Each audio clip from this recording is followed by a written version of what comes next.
guys, how's it going? It's Mark for Everything Beamer back with another video. And today's video, recently my throttle actuators gave out on me on my M3. Sadly, boo-hoo, cry. But you know me, man, I'm a DIY mechanic. I'm gonna show you guys how to do that today. Unfortunately, it was kind of a minor setback. I was kind of sad. At first I didn't know what it was, but in my research I pulled the codes and I was getting every single code. So all the codes that are throttle actuator related I was getting. All right guys, so what we're doing now is taking the airbox out, moving that, and then we're gonna move the plenum here. After we remove the plenum, we're gonna be having access to everything, to all 8 cylinders. Then we right there, we're gonna work with it, work around it, and then we're gonna get right in it. The job shouldn't be that hard. It's really just annoying. So let's get started. What we do is take the cowl filters all the way off, and also these brackets here, those are 13s, and the cowl, to remove the cowl, is 8mm, so 13 and 8mm there. Also, we did have a hard time putting trying to get that on the left side. There's little access, that's why you guys see it tilted up right now. The little to minimum access on the left side, the passenger side, to try to get the plenum off. So what we end up having to do is just try to get as much room as we can. So that's why we took these off, and especially the cowl. And now we're here. We have rags in place of the throttle bodies. Obviously the 8 throttle bodies, V8. So make sure you cover that. You don't want nothing going into that while we're doing this job. We're also going to take these sensors out. And once we take the sensors out, this right here is going to come up. Once this comes up, the throttle actuator is going to be right there. It's going to be 2 of them. The first one is going to be the second throttle actuator, bank 2. And the one in front of that one is on bank 1. So we're just going to change bank 2 today. After we change bank 2, we're going to see if that makes any progress. Hopefully that's my issue. I know it is. I'm just saying, you never know with BMWs. It might be multiple issues, because I am getting a couple misfires as well. So let's just see what's going on, and we're going to see from there. Let's take this out right now. So guys, we've currently got most of the fuses out. We're trying to we got this bolt out right here. This is, I believe, was a 10 back here. And we need to get this one right here. I believe it's E10 maybe, not sure. I think this is too big, let's see. But we're gonna figure it out. Basically I'm almost there, I'm like 75% done. Slightly very easy job, just kind of annoying, kind of tedious. So like I said, we're almost done. Let's get it started, man. We have one more fuse to take out, by the way, this one. But this one's kind of hard to take out. Can't figure out how to get it out. But other than that, that's it. Like I said, Empower Motorsports.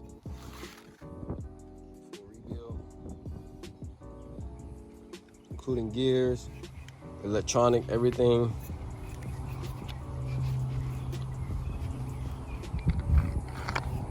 It should be good. It should go well.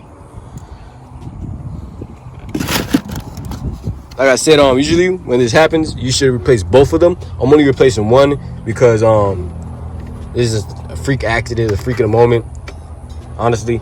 There's some spark plugs, so when the spark plugs do come, I'm just gonna come back. I'm gonna buy another actuator just for preventive maintenance. Put it on, slap that on, and do the spark plug and coils at the same time. So yeah, that's what's gonna go down. Right now, we're just trying to get this out.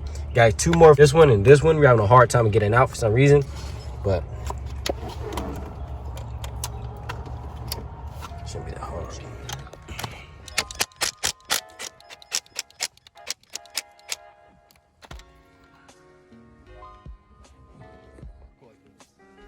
As you guys can see, I got bank actuator 2 out.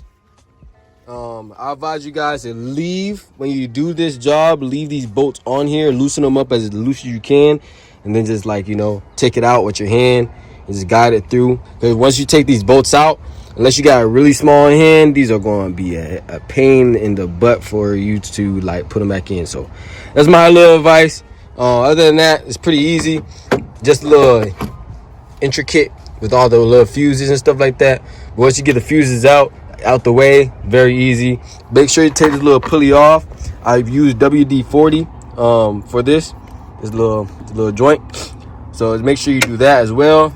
Once you use WD-40, I use a little flathead to take it off, and now we're really good to go. All I gotta do now is connect the fuses, do everything in reverse, put the bolts back on that we took off, and we're going to put the plenum back on and get a little startup after you put the air box on. And we're going to do one more thing, which is clear all the codes, make sure there's no codes in it, then we should be good.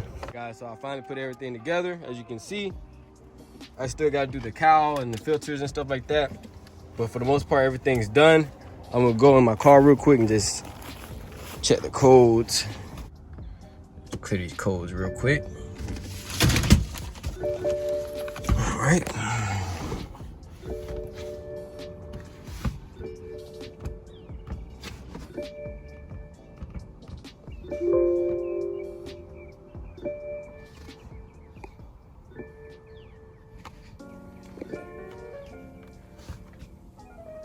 If you guys don't know, I'm using AMS flash for BMW. I got the OBD cord from Alpine Motorsports. Check them out. Also got the tune from them. Also got the flame tune from them as well. So just check them out, man. Tunes are amazing. You always quick to respond. Just see what's up.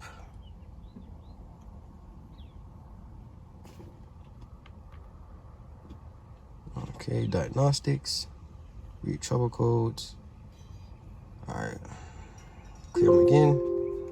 Start this bitch up. Start this bad boy up real quick. There we go. That's what we like to hear.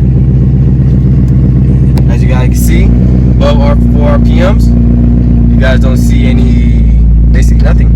No codes, no anything. You're good to go.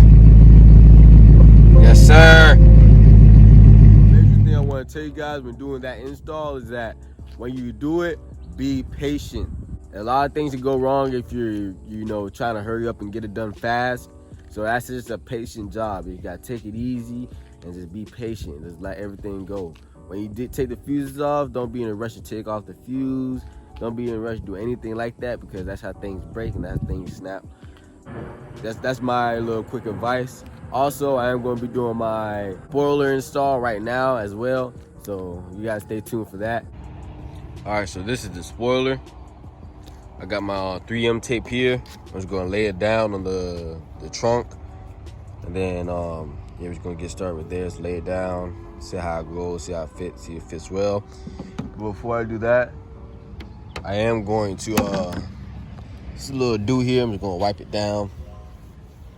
A little cloth. Make sure it's not wet.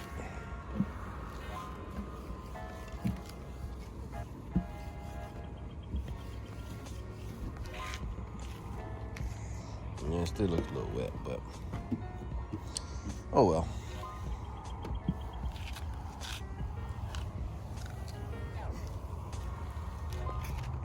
As you guys can see, the 3M tape doesn't have to be perfect. This has to be around the same size and shape and length as the spoiler. So yeah. You can buy this tape anywhere. I got this from O'Reilly's, like $10, I believe, maybe 12. So yeah, very easy job.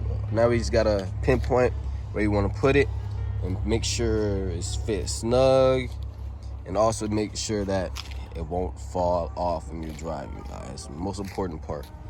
Let's get it. After that, guys, just make sure you put 2 layers. I don't know if you guys can see. I should have recorded, but it's 2 layers, one on the top, one on the bottom. I made sure it's 2. Let's see how it looks from afar. Make sure everything is even.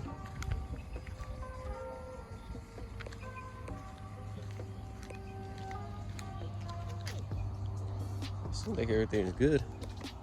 Just got a little tape right here. And there you have it, guys. Spoiler is on.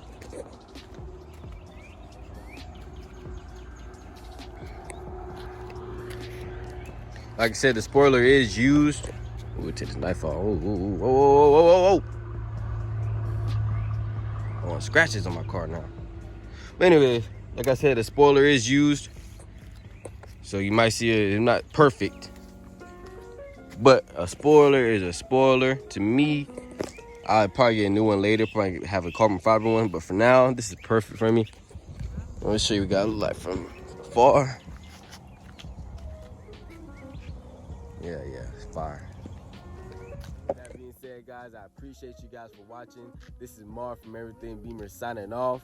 Give me the motherfucking guap. I got the Glock. How they get motherfucking dead. I'm in the body with walk. It's the walk. I got the motherfucking head. Out of that better they die.